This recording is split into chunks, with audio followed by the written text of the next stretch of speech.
We got to watch some folks that we've been venturing with on the streets come up and get baptized. And I don't know exactly where else we could get them baptized, man. They will march up and say, I will get baptized here around our community.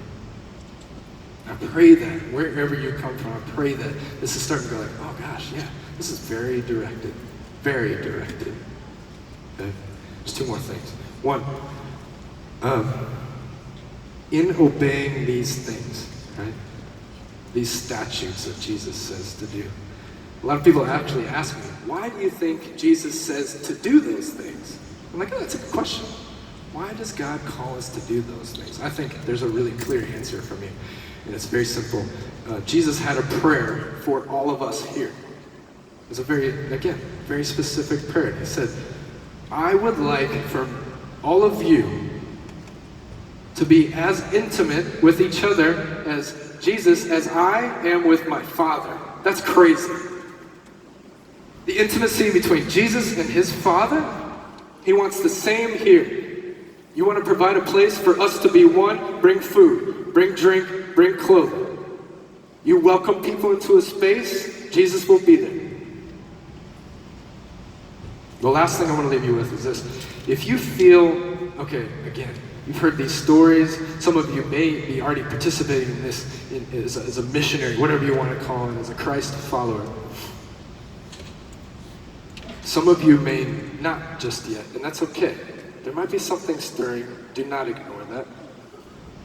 Some of you might be like, yeah, that sounds great, but not for me because I got some things I need to rearrange in my life.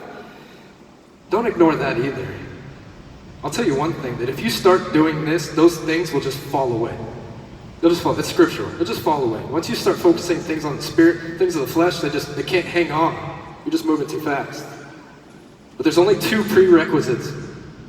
One, well, let me start here. The prerequisites here are the same tools that Michael the archangel and his army of God's angels used against the devil to kick him out of heaven, him and all his cronies. They use these two tools. You guys know what these are? The blood of the Lamb, the word of the testimony. So if you can hold these two things tight, you are ready. You are ready to assemble and move into these spaces. One, the blood of the Lamb. You know this. If you've had an encounter with Jesus, you know what this is. The blood of the Lamb was the perfect sacrifice, built that bridge for us to be able to walk to heaven, to God, and have hope in that both here and forever. You know that to be true in your heart? Check. 2, the word of your testimony. This is a tough thing.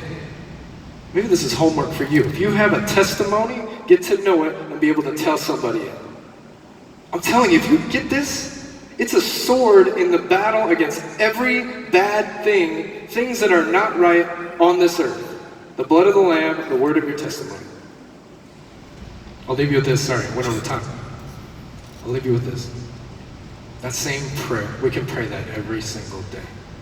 If you're feeling that stir in your heart, like, I don't know exactly what this is, I invite you to pray right now with me here.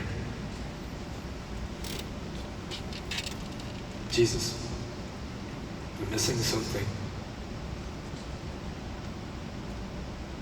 Would you teach me how to love?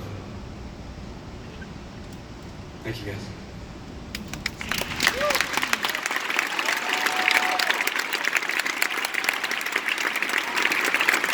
So good. Come on, one more time. Let's honor Ryan Lampa this afternoon.